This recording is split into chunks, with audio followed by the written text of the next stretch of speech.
2, 1. Welcome back, everybody, to the Legalize Stalling podcast. This is episode 7. As always, I am your co-host, Jake Tucker, here with Skylar Crespo. And we took last week off. We're kind of going to hit a longer one this week and touch on a lot of different stuff. We got, portal stuff, World Team Trial stuff, and some other stuff that's been in the news. Crespo, do you want to take it away with that one? Yeah, some unfortunate news. I'm sure if you're listening to this podcast, if you're one of the, 25 people that are still listening, you're probably pretty tapped into wrestling and you've heard about the Kyle Snyder situation. Kyle Snyder was allegedly involved in some prostitution sting operation. Some videos surfaced on TMZ of him getting arrested. It's a pretty big shock, I think, to everybody. I don't think anybody saw him doing something like this, as doesn't seem like his type of character, the type of person he portrays himself as, which I think is why it's such a big deal. Not that it's okay for anybody to be doing, but if it was another guy that already been arrested before, if Pat Downey got in trouble for this, or Zahid, I guess, who's failed a drug test, or I don't know, somebody who's been in trouble before, I don't think it would be as big of a shock. What do you think? Yeah, I mean, he had a pretty flawless record in terms of like the public eye. Yeah. And allegedly now he's facing some not so good publicity, as well as possibly some legal stuff. And yeah, it's a huge hit, especially because he's kind of a journeyman in terms of USA Wrestling. I mean, he won his first.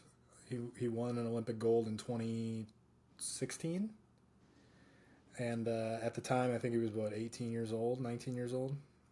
He was 19 when he won the Worlds, I believe, to make him the youngest American to ever do so. I think he won Olympics a year or two after that, correct? So 21 maybe. Yeah, I mean, like, he was young, for sure, when he won the Olympics, yeah. Okay, yeah. So, yeah, it's just not a good look. But I guess the question that everyone has is, will he be competing at Final X? Yeah, I don't know, is it good for wrestling if he does? Like, I would say you could look at it as any publicity, or bad publicity is good publicity, you know what I mean? Like... Not in this case. Not in this one? Not in this case. That's fair. I like where your head is, though. But, I mean, people would tune in. If he wrestles at Final X, I'm going to be watching. I mean, I would watch anyway, but... Yeah, that's true. Yeah. I feel like it would be, like, such a wrestler move to just be like, whatever, and then just fucking wrestle. You know what I mean? Just brush it off, like, what? You have blood anymore? I mean, dude, I can't believe this is like crazy news. I think it dropped, was it yesterday or 2 days ago? Well, were you seeing all the stuff on Minio's page like before it came out? Well, I saw Palacio. Yeah, and then people were reposting Palacio and... Yeah, I'm starting to think, I've seen a couple comments and things like that. Palacio was like kind of under the radar for like a couple years there, and now I'm starting to see him like pop up more. I don't think people realize how big of a name he was in like 2016 to like 2018. He was like the man. Well, I think that speech made him just a household name. You know what I'm talking about, after he beat Kemmerer? Yeah, the interview. Yeah, it's an interview, but like you could use it as a motivational speech, pretty much. Right. Yeah, and I think he was pretty big, and then he was huge on social media right after that. After he All-Americaned. What did he take, 5th or something like that? I think he hit a semi-slide, but still. Okay, but yeah, and I don't think he was seated very highly either. I think it was kind of nobody expected him to place type. Nobody expected him. So yeah, he kind of like jumped in front of everyone's eyes after he made that run at NCAAs. He All-Americaned. And he was a great wrestler. He was good, and then he just did a good job of like branding himself. And I think he started like that L40 brand.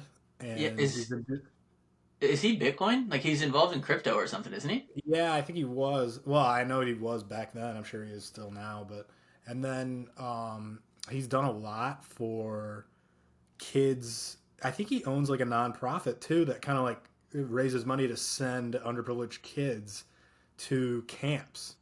I So didn't know that. yeah, so like I remember there was like a little bit of beef going down with Palacio and Bo Nickel on Twitter. Yeah, Bo Nickel was saying he was just running his mouth. We should yeah, talk about him too. but yeah, we can. And Palacio was just like, yeah, like you might have a more well-known name, but I've sent thousands of kids to camp for free. Like I've done more in the wrestling community than you ever was. It's just something like that, you know. Yeah, Um, a couple things on that. I saw too. He was posting clips of Bo Nickel and Zack Ryder on that podcast, and basically was pointing out, and I never noticed it, like how I guess cocky Bo Nickel is. I always kind of was a Bo Nickel fan. I'm starting to see like why people don't like him now, and Palacio was doing a good job of pointing that out. But I think it's pretty clear how like clever Palacio is. Like he's obviously a really smart guy. Like you said, he branded himself well. He wins every argument. I've never seen him lose an argument. I think people forget like this is a Cornell graduate. Like guys got it going up here. Like so I don't know these people. I think it's funny like when the Bo Nichols of the world try to talk smack with him and he kind of outsmarts them. Like oh yeah, yeah. I mean, he kind of he reminds me of like a litigator, like a lawyer, where he's just like always like two steps ahead of like an argument like that, and especially over Twitter, where you give him time to like type out something, like it's different than like in person. And so yeah, back to what we were talking about. Palacio was the one a couple days ago who was basically dropping hints. Oh, I heard that somebody from Nittany Lion Wrestling, or I have news about somebody from Nittany Lion that's going to change the wrestling world. Well, I don't know if it changed the wrestling world, but it definitely changed Kyle Snyder's world. yeah, And yeah. but yeah, I'm starting to think he's just as tapped in as Minio is with this type of stuff. Because I mean, this was like a full 24 hours before anything had surfaced. And I assume that I think Minio and him were probably going back and forth because Minio posted something right after that, like it's not good or something like that, like it's a bad look or something, something along those lines. And at one point, he had deleted all the tweets, so people were kind of like, "Oh, did Palacio and Minio make this up?" And I was thinking, like, that just seems out of character for me for Palacio more than Minio. I was like, this is a smart guy. I don't think he would put that out there without having, you know what I mean, his facts in line at least. So I guess not facts, but allegedly what happened. Oh, yeah. So I guess to wrap up, but yeah, Kyle Snyder is in a bit of trouble. I think he's clearly the best guy at 97. Is it 97 kilos? Yeah. For the U.S. So, I mean, yeah, I mean, he made a really bad decision. But in terms of wrestling, if we're just looking at this from a wrestling standpoint, yeah, I think hopefully he wrestles at Final X and represents Yeah, the U.S. yeah. at the Worlds. And I want to say one thing. I mean, we can joke about it and it's all fun and games, but he is a human and people make mistakes. Like, you know what I mean? Like, we can make our jokes about it, but after a while, at a certain point, I'm sure the guy is sorry for what he did, and hopefully he can move past this, and it's not the only thing we remember him for, because obviously, like you said, he does great things on the mat, so. Exactly. Pulling for him. Mm-hmm. Same. All right, let's jump in.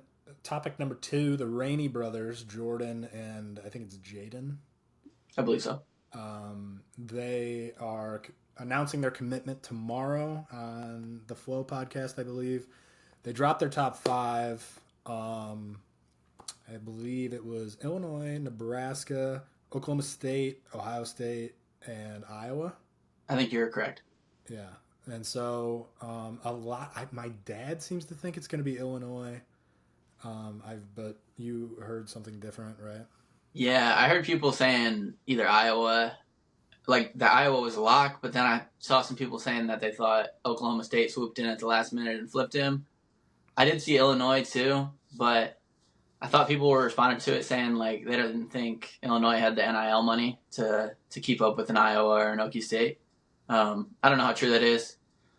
Maybe the Rainies don't care about NIL.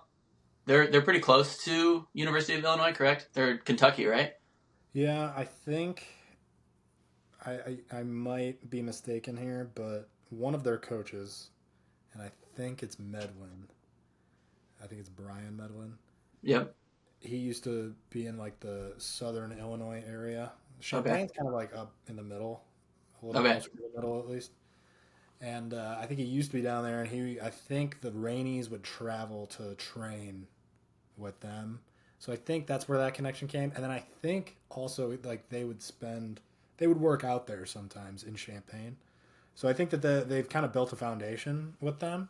So I think, throw money out the window. I think that would probably be their choice. But I mean, obviously we've talked about it every week that we've had this podcast. This is kind of unprecedented stuff.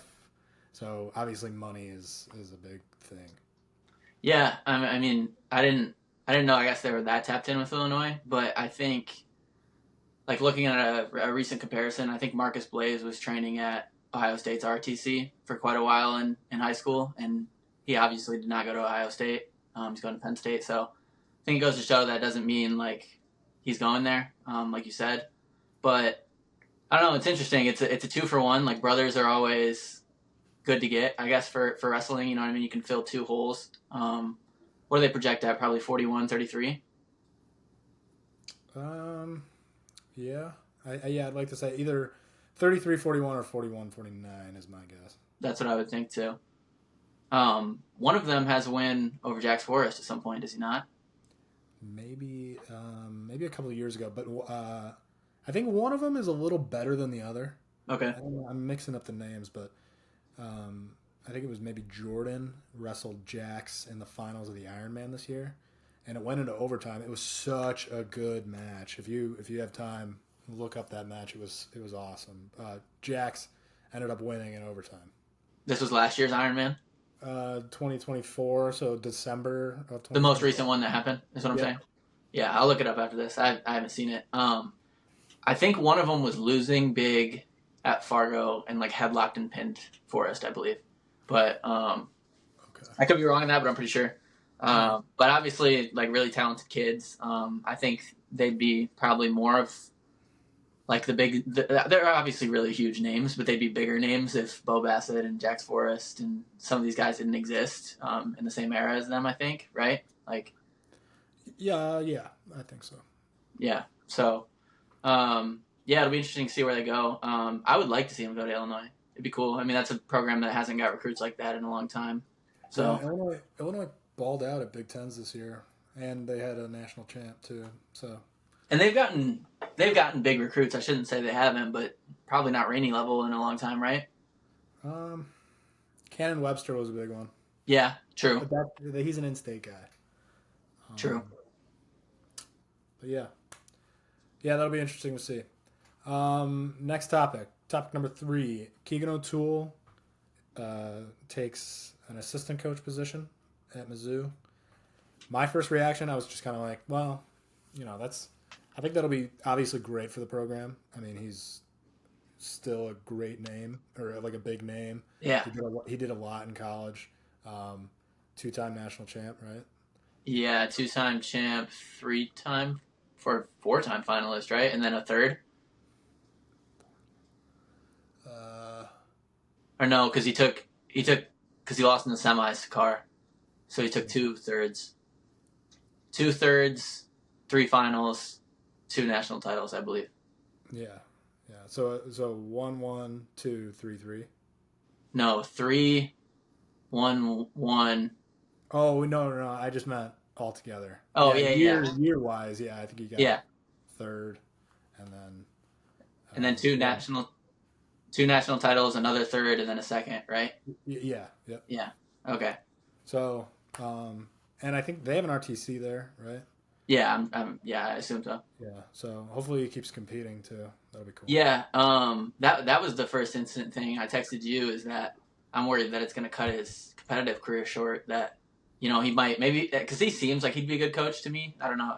I don't know him too well, but seeing his interviews and stuff and his personality, seems like he'd be a good coach. Seems like a smart kid. He's obviously very technical. Like, you looking at him, he's just kind of unassuming. He doesn't seem like the best athlete, like the fastest, strongest guy. So obviously he knows what he's doing on the mat technique wise. And I'm just worried that once you get into coaching, it kind of pulls you away. Like, look at Logan Stieber. That kind of happened to him. His career got cut a little bit short. I mean, look at David Taylor. I mean, he could still be competing right now if that Okie State job never opened up. You never know. So, I hope O'Toole keeps competing because, I mean, if he's healthy and on, I think he can go with Messenbrink. I think he can go with Carr. He can go with Dake, these guys. So, yeah, I think the reason he's not competing for this cycle is he had like a knee surgery, right?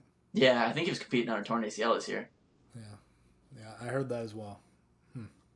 Yeah, it kind of makes you think if he's healthy. Yeah, I think he just got surgery, like he a couple days after NCAA's got surgery type of thing. But yeah, I mean, I hope he keeps competing, like you said. And I saw something else. I think they were talking about this same topic on a different podcast, but they were saying that they didn't want Keck Eisen to be a coach to replace Roper, who just left UNI, because they thought it would take away from his wrestling. They thought it would take away from his wrestling and his coaching. Like, he'd be half in on both, which kind of makes sense to me. So it kind of sounds like he plans on competing for a while. Who's that? Keck Eisen. Keck Eisen? Yeah, it sounds like it. Yeah, I hope so. Okay. Yeah, but yeah, something to keep an eye on, I guess. All right. Next, you want to jump into Portal? Yeah, we can get into it. What are the big ones? Fishbacks to. Yeah, we can touch on Fishback. I think you should go ahead and talk about Sammy Alvarez first. Yeah, that's definitely the biggest. Also the weirdest, because if you guys didn't know, Sammy Alvarez posted he's committed to Iowa. He was an All-American last year at 49. I believe he took 7th place or 8th. I'm not positive, but these guys been around forever. That's kind of the big shock, is a lot of people don't understand how he has eligibility left. I don't have his WrestleStat pulled up right now or anything, but it does seem like is he not in your high school graduating year, Tucker? No, I don't know if it was that long ago. I mean, it feels like it, dude. I know he. Remember when he wrestled RBY at Rutgers at Big Tens? Yeah, well, I was at that Big Tens. And that was 2019? The 2019-2020 season. That was 2020? So that was his true freshman year. Okay, so maybe it could. So, all right, I'm looking at it right now. 2020, his first year in college, he was a freshman. Started for Rutgers, 26-9 record, and then the following year he only went 3-0. I can't remember what happened to him. Maybe did they have a guy there that year? I can't remember. Well, what weight does it have him listed at? 33. Trying to think of who that was. That's 21. I feel like they had Oliveri or somebody like that at 33. I couldn't tell you who they had, but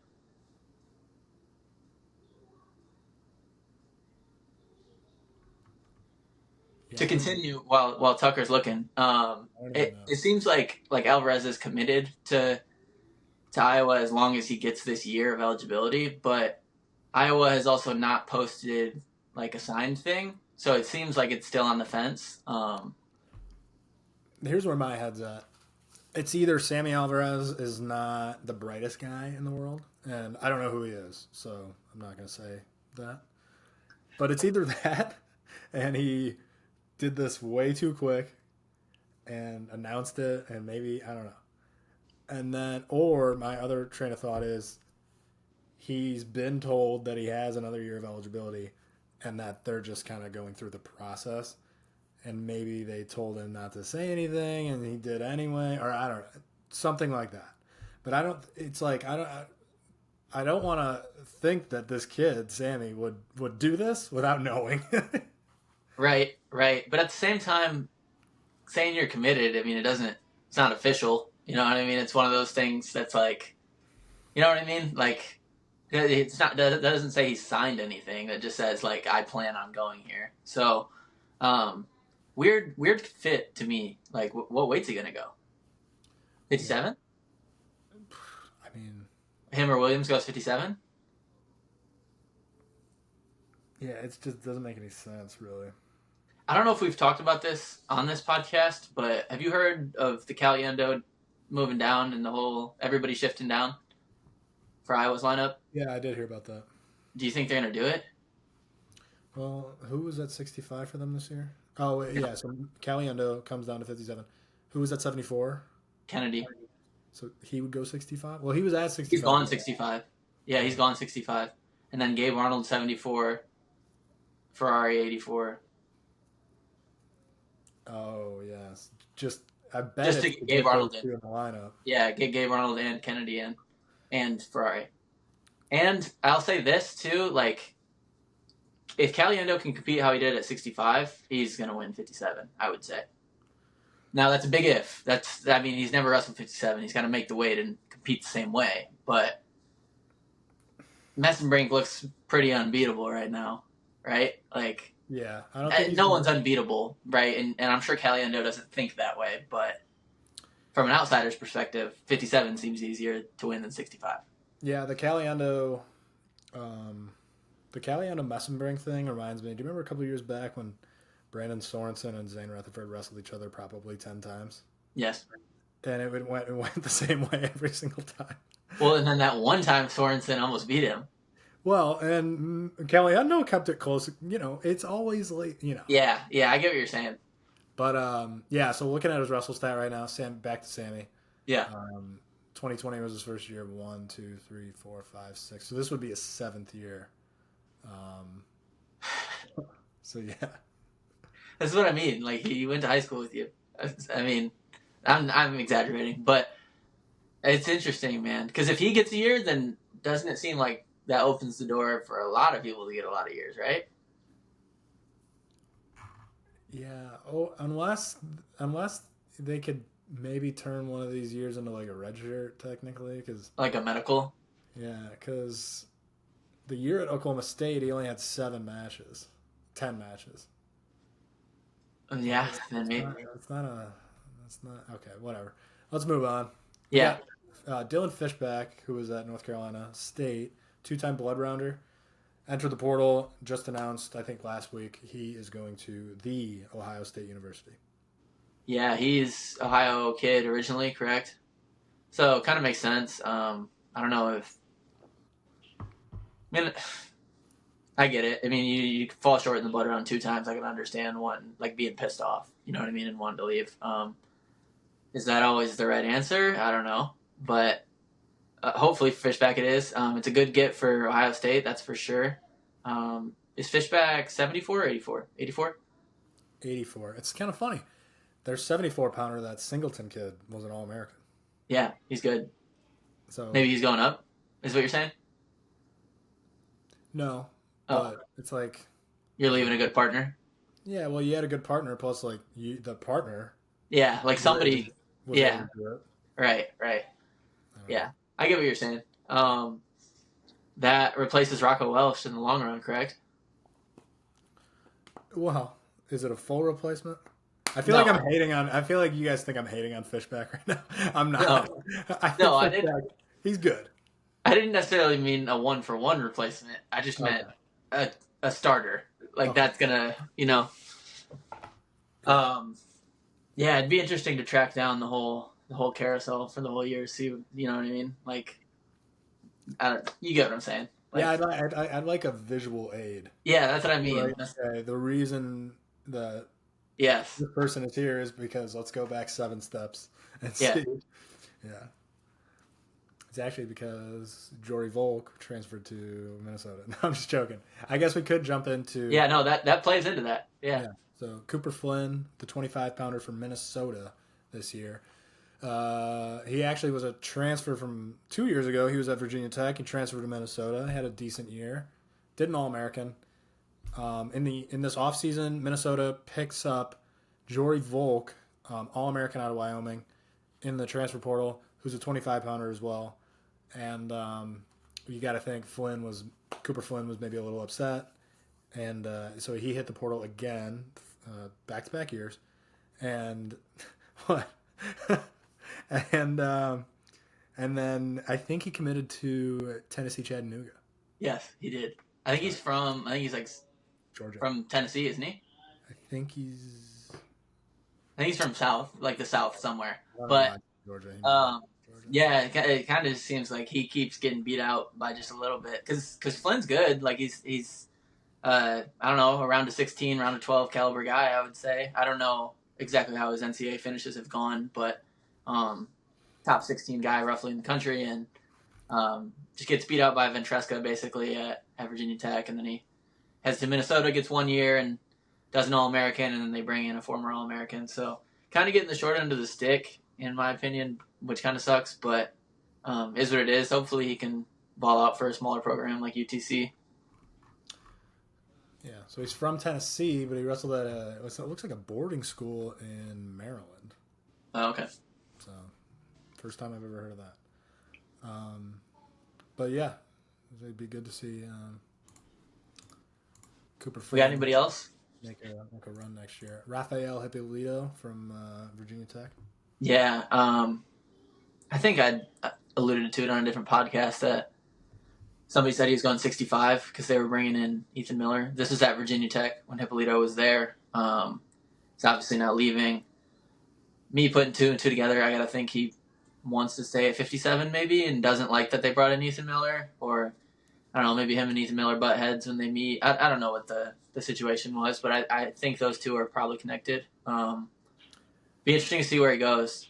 Yeah, and it's, we also shouldn't forget that he was a 4 seed. Yeah.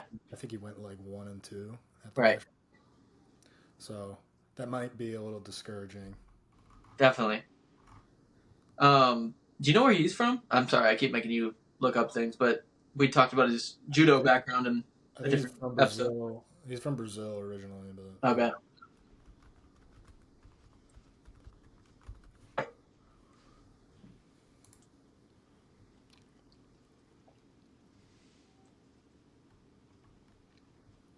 Yeah.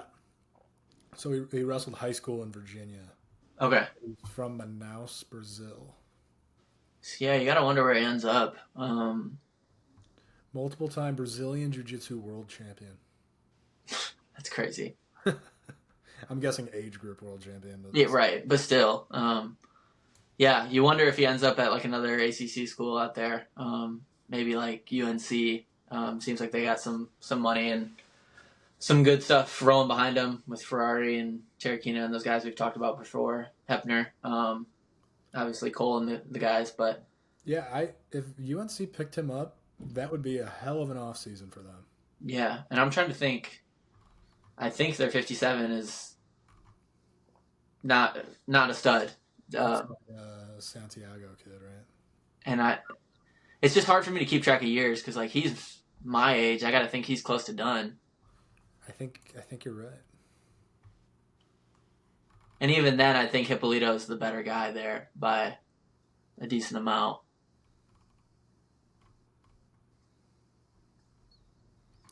He might have another year. Yeah, I mean, maybe he does. But maybe it's not UNC. Maybe it's a different ACC school. Maybe it's somebody random. Maybe, shoot, I mean, Iowa's grabbing anybody they can grab, it seems like. Maybe they'll go get him. Yeah. All right. You want to jump into world level stuff? Yeah, we can get into it. Right. You want to just go in order? Yeah, Road to Final X. I covered it last podcast, but essentially, for 2 of the weight classes, there's 10 weight classes. For 2 of them, Final X is already set. Correct? Yeah. Yes. 57 kilos and 61 kilos are set. Yep. 65 through 125 kilos, only half of Final X is set, which is the one side being the winners of the U.S. Open, and the other side is going to be decided this weekend in Louisville, at the World Team Trials Challenge tournament. If you win that tournament, then you go to Final X. Final X decides the world team member. Let's jump into it. 65 kilos. I'll just run through the seeds. Yeah. Let's before you get into it. 57, if people didn't know, is Luke Lilladall versus Spencer Lee, and 61 is Jax Forrest versus Vito Ruggiero. Yep. Put that out there, but yeah. That 61 is the one I'm looking forward to the most. Well, especially Vito. We haven't seen Vito in a while, and I've said this on other podcasts. Vito's up and down. I mean, you get a down Vito, Jax can definitely beat him, I think.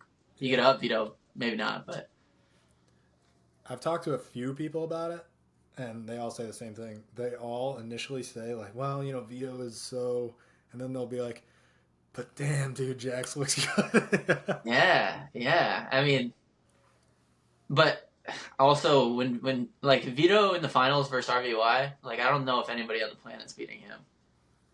Like when he was on, you know what I mean? Like you see him at his peak, it's like I don't think anybody can hang with him. That's true. Yeah. That's true. He looks really good the following year too. Yeah. Yes, he did. Against Crookham and against Dayton Fix. Yeah. All right, 65 kilos. You got the 1 seed, Jesse Mendez, 2, Brock Hardy, 3, Bo Bassett, 4, Aiden Valencia, 5, Real Woods, 6, Bo Bartlett, 7, Seth Gross, 8, Marcus Blaze. Just to note really quick, Seth Gross, Marcus Blaze were at 61 kilos at the U.S. Open. But since they didn't win it there, they went up to 65 kilos. That makes this bracket super interesting, especially with Bo Bassett in there, who wrestled U20 at the U.S. Open. Now he's wrestling senior. So, I mean, this is just crazy. This is a great bracket. Yeah, like a lot of the brackets we'll see are pretty similar to the U.S. Open. I think this one is one of the most different, because like you said, you got Bo Bassett coming from juniors. I think he took third at juniors. Lost to Stanich coming in.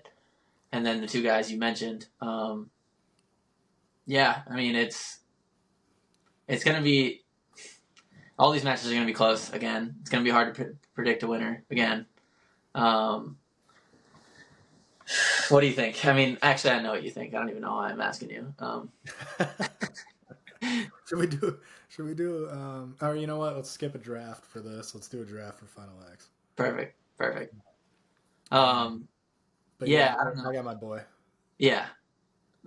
I think Mendez is the favorite. No reason Bo Bartlett can't beat him this time. I think everybody knows that. Interesting to see Bo Bassett against some of these guys. Marcus Blaze and him wrestling would be interesting. Mendez, I mean, him wrestling anybody, any one of those names is interesting, honestly. Yeah, 100%. I mean, who has he wrestled senior level?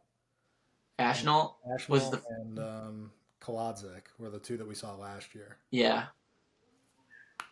I don't think if anybody's beat him up, if anybody senior level has. Kolodzik beat him up. Yeah, I know. I'm trying to think of anybody else. So, like, any Yannis or, you know what I mean, top name type of guys, or McKenna or somebody. Yeah, I don't know. It'll be interesting to see how he does.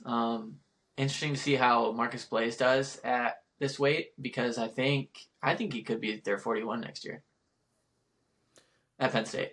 Oh, yeah. Because if Ono's, you know what I mean, if Ono wants to go 33 and he's better than Blaze, I mean, might not have an option. Maybe you redshirt him, but I think maybe he goes here and competes really well and they say, you're ready, I think they know he's ready already, but... yeah, I think we all know he's ready. Yeah. But this is a different weight, this is... What is this? 143. It's like 143 and a half, I think. 143. Look at you. All right, yeah, so Pick'ems, in terms of Pick'ems, I got Jesse, but man, I feel like it's been a while since he's been in a bracket like this. True. I mean, the U.S. Open was stacked. NCAA's is obviously stacked, but this is crazy. Yeah, so the winner gets McKenna sitting in Final X. I think this one's up for grabs. Like, I don't think McKenna's... He might be the favorite, but I don't think he's a level above anybody that's going to come out of this world team bracket. True. All right. Let's jump in 70 kilos. This one became super interesting out of like nowhere. I did not see this coming. James Green at 1, PJ Duke at 2, Yep. Ian Parker at 3, Will Wan at 4, Bryce Andonian at 5, Ridge Love at 6, Antrell Taylor 7, and Caleb Henson 8. Initially, when I'm just looking at this, all I thought about was I just want to see PJ Duke wrestle some of these guys. Yeah. I'm Definitely. so excited. Definitely. Ready to see PJ Duke wrestle some of those guys. I want to see. I would like to see Antrell Taylor and Ridge wrestle each other. That would be sweet. Yeah. I want to see Antrell Taylor wrestle a lot of these guys. I think he could be on the verge of like a big jump. I don't know. I think if he continues on the path that he's been on, you know what I mean? I think from true freshman year to, I don't think anybody saw him being a national champ the next year, and obviously he was. So I don't know. He continues on that path. He could be super, super special. Now, kind of crazy to see Antrell versus James Green, because I mean that is like totally like paradoxical, it seems. I mean, this is like the younger generation, same school. Yes. And same weight. yeah. Well, I mean, obviously same weight if they're wrestling each other. I guess that was dumb, but or Ridge wrestle James Green too. I mean, yeah. I'm sure these are guys that mix it up with each other all the time. Is James Green there currently training there? Yeah, I think he's on the coaching staff. Is he? Okay. Because I know he left at one point and was like USA Wrestling's coach for like cadet or something like that, wasn't he? Yeah. Is that like a full-time gig though? Yeah. No, it is. It's like he's like the developmental coach, I think. Well, I should probably just... All right. I'll jump in. I'll list off 74 kilos. You'll touch on it. I'm going to look up what James Green is up to. Let me stay on 70 because we didn't even say who we think's going to win. We just thought it was interesting. Yeah, you got James Green the 1, PJ Duke the 2. I mean, I almost want to pick Ian Parker thrown in there. Yeah, Ian Parker thrown in, and then Caleb Henson, former national champ, thrown in there at 8. Like that's a tough draw for a James Green. Andonian's crazy. I mean, yes, he can do whatever. Right. Lawan could obviously wrestle anybody close, like we'd said before. So yeah, it's interesting. I think the favorite is James Green. I mean, obviously he's the 1 seed. That doesn't mean he's the favorite necessarily, but I do think it's the favorite. He made the finals, the Open. Go ahead. He is on the staff right now?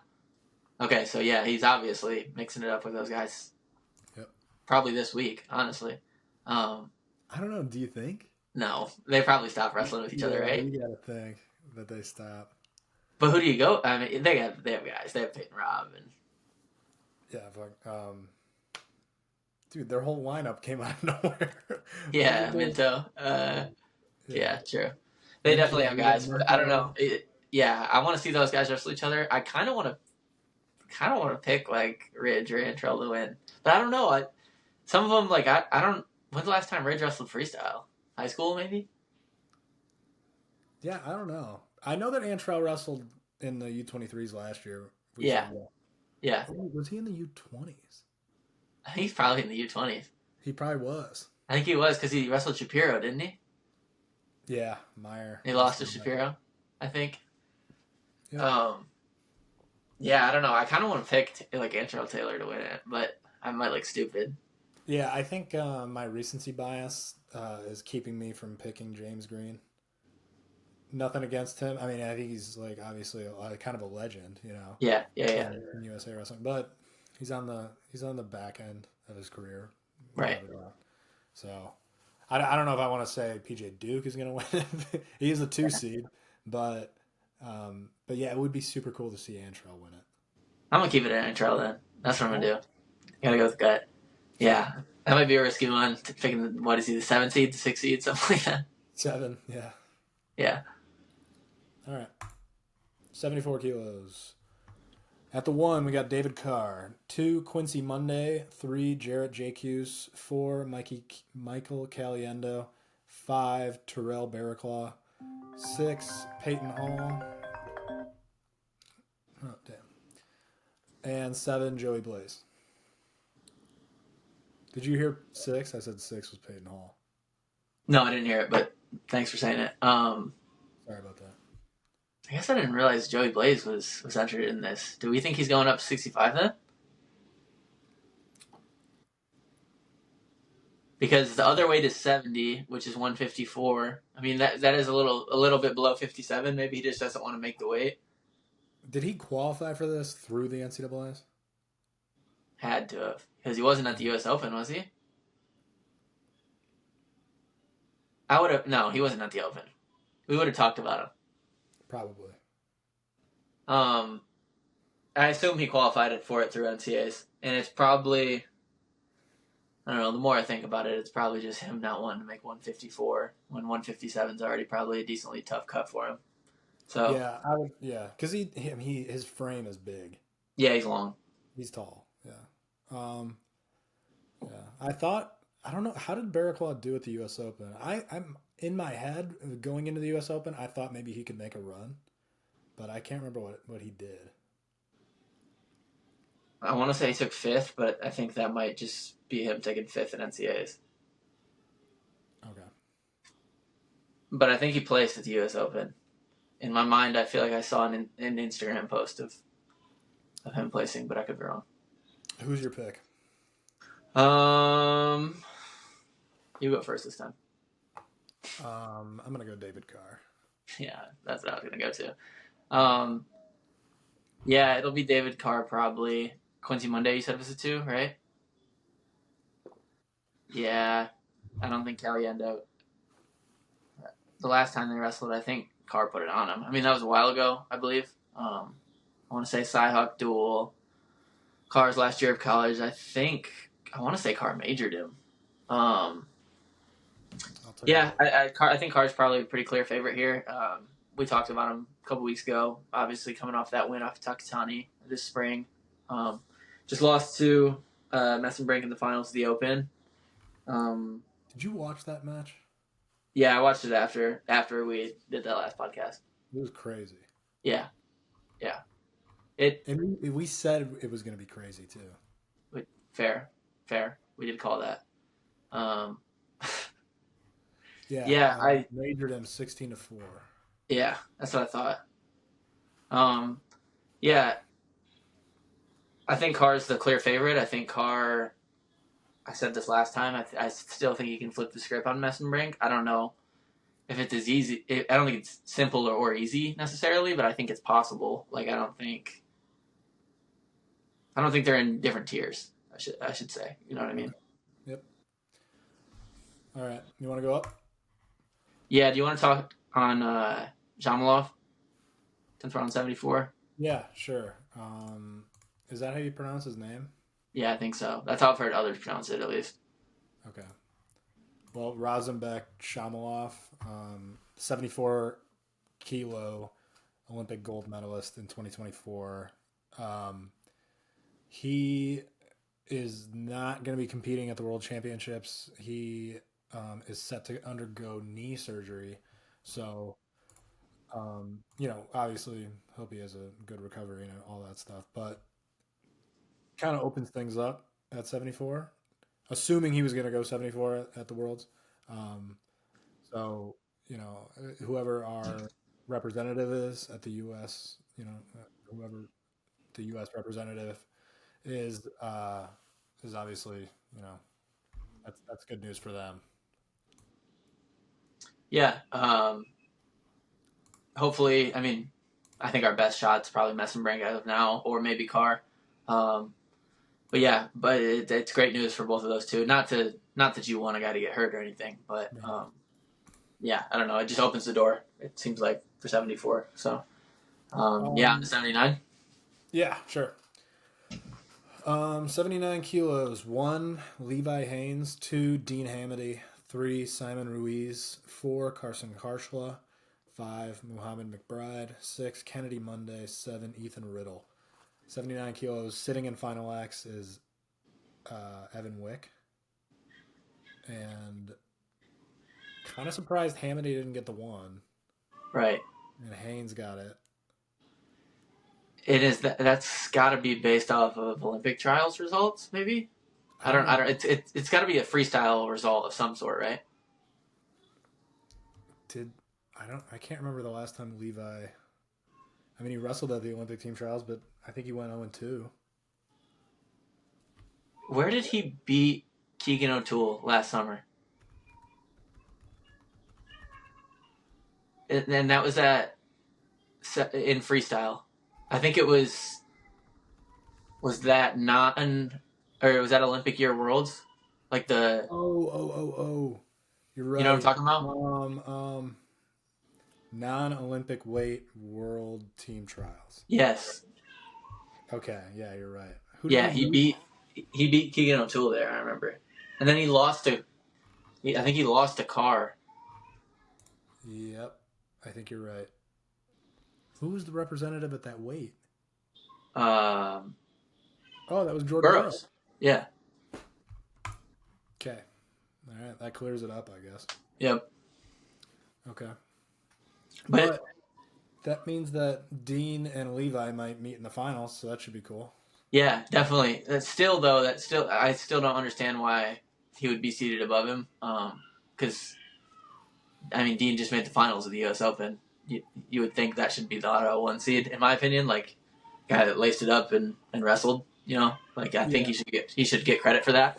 But yeah, that obviously going to be an interesting matchup. I think Haynes is going to flip the script. I'll say that. Okay. I think he's a better wrestler. I think Haynes is a better wrestler than Hamidi. I don't think the best wrestler always wins a match necessarily. And obviously, I think Hamidi was clearly better in that match. But I think Haynes is going to get him this time. Yeah, I could see it. Levi. I think you're right. I think he's probably the more technical wrestler. He stays in great position. I'm not too familiar with his freestyle game, but Dean, I think it seemed like this year, Dean kind of gamed him really well in that semi match at NCAA's and was able to get it out, pull out the win. Well, he just had a great tournament altogether. Yeah. But yeah, I feel like Dean should have gotten the one. But yeah, I guess if we're going just based on pick'ems, I'll take Levi. Yep. Who are some of the other contenders? Sorry, after you said Levi and Hamidi, I checked out. Simon Ruiz, Carson Harshla, mm-hmm. Kennedy Monday's in there. Okay, yeah. Did you know Harshla has another year? Really? Yeah. Well, I think it might be one of those Sammy Alvarez things where it's like still on the fence, but I think he's getting medical for something. Okay. Yeah. But we can jump into the next weight. Sure. 86. 1, Kyle Dake. 2, Chance Marsteller. 3, Carter Storaci. 4, Parker Keckeisen. 5, Marcus Coleman. Storaci obviously being kind of the wild card thrown in there. Yeah. Dake, the 1. Storaci, the wild card. I want to see him wrestle Dake really bad. I don't even know who I want to win necessarily if they wrestle each other. Because I think I like Dake's personality better, but I think technically Carter's the underdog, right? Yeah. So, I don't know. And it'd be cool. I mean, nine national titles wrestling in one match is pretty cool. Yeah. If Chance and Carter meet up in the semi, I think that'll be a really good one too. True. They have history. I forgot. Chance has beat him a couple times. Oh, at like Worlds or like 79 kilogram. I want to say, 79 kilogram like World Team Trials a few years back. Okay. I think Chance beat him like right after NCAAs one year, and I think it was kind of an upset. I think people expected Storaci to beat him. Yeah. Well. Yeah. People hype up. I mean, there's obviously a lot of hype behind Carter Storaci. I mean, he's kind of the unicorn in college wrestling. Yeah. Being a 5-timer. So, yeah. You also got Cat Kaizen in there. You got Marcus Oh Coleman. yeah, yeah. So wait, since they only seeded 5 guys, does that mean that this bracket is 5 people? I couldn't tell you. I think so because it's not an open. You got to qualify for this. It's not like me or you can just go wrestle in this. No, yeah, I know. So probably I would guess, right? Because they're seeding out more than 5 on other weights. Okay. I would think so. All right, let's jump ahead. 92. Yep. Sorry, I lost it for a second. Josh Barr at the 1, Aiden Sinclair at the 2, Michael Machiavello at the 3, Dustin Plott at the 4, and Patrick Brophy at 5. And again, only 5 listed. So I think there's only 5. Yeah. So I mean, clearly some be a quick day. Yeah, clearly some not too deep weights for us at 92 and 97. I feel like the talent is also kind of the same. Not to disrespect any of these guys, but it just doesn't seem like these are very deep weights for us right now. Which kind of worries me because, like we said on the last podcast, like you want your world team representative to be tested before he goes. You know. Yeah, we were talking about that with who, Wick? Yeah, Wick at 79. Yeah. Wait, who's sitting at this weight? It's What weight is this? 92. Hidley. Well, Hidley, yeah. Okay. Yeah. Who's a lot better than everybody else, in my opinion. I think I don't think any. I mean, Barr, Sinclair, these guys are good, but I think Hidley's a little more experienced. Got a little too much time in the game to lose to one of those guys, in my opinion. Yeah, I agree, and I think especially in a best of 3, like they got to beat him twice too. Yeah. Sorry, go ahead. But yeah, I was just gonna say I think it's cool that we might be able to see the Barr Sinclair thing kind of run it back. Yeah, definitely. Yeah. So, yeah, I think that's cool. They had for those that don't know, they wrestled like 4 times last year. Once in U.S. Open finals, and I think they went to 3 matches in the U20 World Team Trials finals. Yeah. And it was just really competitive. So not only that, but I'm really hoping that this kind of turns into a college rivalry too. Agreed. Barr's another guy though too. I mean, we're talking about trajectories earlier with Antrell. I mean, if Barr stays on that same trajectory, I don't think anybody thought he would make the NCAA finals if you predicted that this fall, right? I thought going into that match, I thought he was going to win. Yeah, I mean, and going into the year, people didn't know if he would start. You know what I mean? Like, yeah. And so maybe he keeps improving and he shocks us and is able to hang with Hidley if he makes it through this bracket. Yeah. All right, 97. This is Kyle Snyder sitting out at Final X. Yeah, I wonder if they're gonna announce if. I wonder if there was anyone who jumped into this weight after the There is. Zilmer. Zilmer went and dropped down from heavyweight. Yeah. Okay, so that was. I mean, why would you not? Yeah, because I mean, well, in that case, what do they do? I would think if Snyder's not going to be able to go, then they would wrestle this to the finals and then wait for those finals to happen at Final X, right? Like the 2 finalists of this bracket would. But what if they don't know if Snyder is going to wrestle by whenever the finals are supposed to be, Saturday or whatever? Then winner of World Team Trials, right? Or maybe they would. Or they would run back the finals in the best of 3. Yeah, like run it back as if he has a 1-match lead. That's the way I would do it. That's the way it should be done, I would say. Yeah. Yeah. I don't think they would though. They would either do a fresh new series or just say this guy's the winner, I think. Right? I don't know, a fresh new series feels messed up. Like if you already beat him once. But at the same time, I mean, if you're better than him, you should beat him. You should beat him in best of 3. I guess, but when you know how it is when it's that close. I know what you're talking about. Yeah. All right, so hey Tucker, my phone's about to die, so we got to speed this thing up. All right. Zilmer at the 1, Aiello at the 2, Rodham Justin Rademacher at the 3, Eric Schultz at the 4, Gavin Hoffman at 5, 6, Christian Canup, 7, Ethan Laird. Justin Rademacher? Yeah, Oregon State kid. He's a U20 guy, isn't he? Yeah. He's good. Yeah, he just won Pan Ams. Yeah. I think he redshirted last year. I don't think he wrestled college season. Okay. So, I think he wrestled as a true freshman, like had a good year, didn't do too well at NCAAs, and then redshirted, and now will be going into his 3rd year, I believe. All right. Yeah, well, I guess looking at it, Zillmer is probably the favorite, but he didn't necessarily do very well at U.S. Open, so. No, in a complete different weight, so it's kind of hard to base it off that. Give me the young buck. Think so? Sure. Give me Zillmer. Okay. He feels confident enough. I don't know how big he is, but if he feels confident enough to make the cut, then I'm assuming he's probably pretty confident he can win it. He hasn't made the cut yet. He's still got to weigh in. Fair. 125 kilos. Demetrius Thomas at the 1. That was the guy who was in the U.S. Open Finals with Captain America. 2, Trent Hilger. 3, Jordan Wood. 4, Christian Lance. 5, Lucas Stoddard.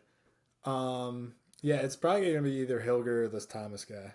Probably. Yeah. Again, kind of a lighter weight, not very deep. Yeah.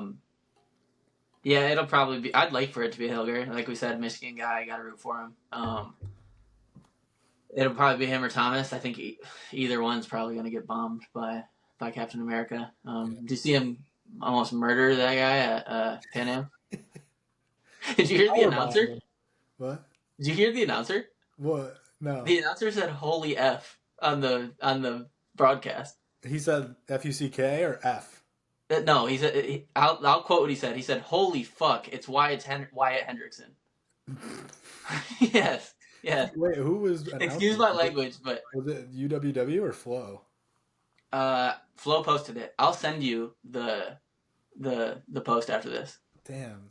Yeah, so a lot of times I'll just like scroll and I won't have the sound on. Right, and I screen recorded it because I was like, they're gonna delete this once they realize what he said. So I have the screen record if they delete it. All right. Well, that is just about all we have. So that was the last weight class for the World Team Trials Challenge Tournament going down this weekend in Louisville. I'll probably just be keeping up with it. I'm at a wedding this weekend in Grand Rapids, so I don't know if I'll be able to actually tune in. But hopefully next week we can run a recap. Yeah, that's weird. I'm actually going to be at a wedding this weekend too. Not in Grand Rapids, in California, but yeah. I mean, I'll watch as much as I can. Obviously, I'll watch it after too. You know what I mean? And we'll definitely give a recap for sure. I'll be free next week, so we can run something. Awesome. All right. Well, I believe that is a wrap on episode 7 of the Legalize Stalling podcast. As always, thank you guys for watching. And you guys are loyal fans, and we appreciate all of you. Crespo, you got anything? No. Hope my phone doesn't die in these next 10 seconds, and I appreciate everybody for listening. Legalize Stalling. Peace.